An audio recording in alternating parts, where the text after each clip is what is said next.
एक समय की बात है। एक घने जंगल के किनारे एक छोटा सा गांव बसा हुआ था। उस गांव में अकरम नाम का एक गरीब लेकिन ईमानदार व्यक्ति रहता था। अकरम का जीवन यापन लकड़ियां काट कर उन्हें बाजार में बेचने से चलता था। वह हर दिन सुबह अपनी कुल्हाड़ी लेकर जंगल जाता और लकड़ियां काट कर शाम को गांव लौट आता। जो कुछ भी मिलता उसी से अपने परिवार का गुजारा करता। एक दिन जब वह हमेशा की तरह जंगल में लकड़ियां काट रहा था, उसे झाड़ियों के बीच से दर्द भरी एक आवाज सुनाई दी।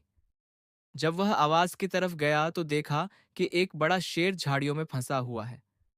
उसके पंजे में कांटे चुभे हुए थे और वह बहुत दर्द में कराह रहा था। अकरम पहले तो डर गया, लेकिन फिर शेर की हालत देखकर उसे दया आ गई।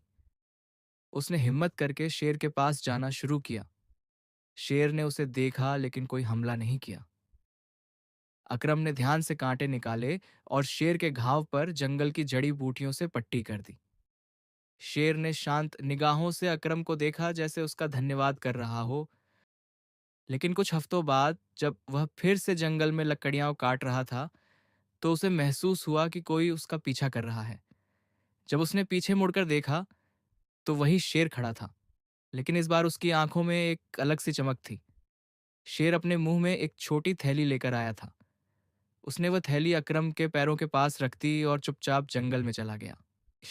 अकरम ने जब थैली खोली तो देखा उसमें सोने के सिक्के थे। इसके बाद शेर अक्सर अकरम को कुछ न कुछ देने लगा, कभी फल, कभी शिकार और कभी कीमती चीजें। अकरम की जिंदगी धीरे धीरे बदलने लगी। वह अब गरीब नहीं रहा, लेकिन फिर भी उसकी सादगी और ईमानदारी वैसी ही रही। उसने अपनी संपत्ति का उपयोग गांव की भलाई के लिए किया। गांव में स्कूल बनवाया, कुएं खुदवाए और एक छोटा अस्पताल भी बनवाया। गांव के लोग हैरान थे कि अचानक अकरम इतना अमीर कैसे हो गया, लेकिन वह हमेशा मुस्कुराकर बस इतना कहता, यह सब एक खामोश दोस्त की देन है, जिससे मैंने सिर्फ एक बार सहानुभूति दिखाई थी। धीरे धीरे ये बात पूरे इलाके में फैल गई कि जंगल में एक शेर है जो सिर्फ नेक दिल लोगों का दोस्त बनता है। शावरी, नैतिक शिक्षा। नेकी कभी व्यर्थ नहीं जाती। बिना किसी स्वार्थ के की गई मदद कई गुना बढ़कर लौटती है।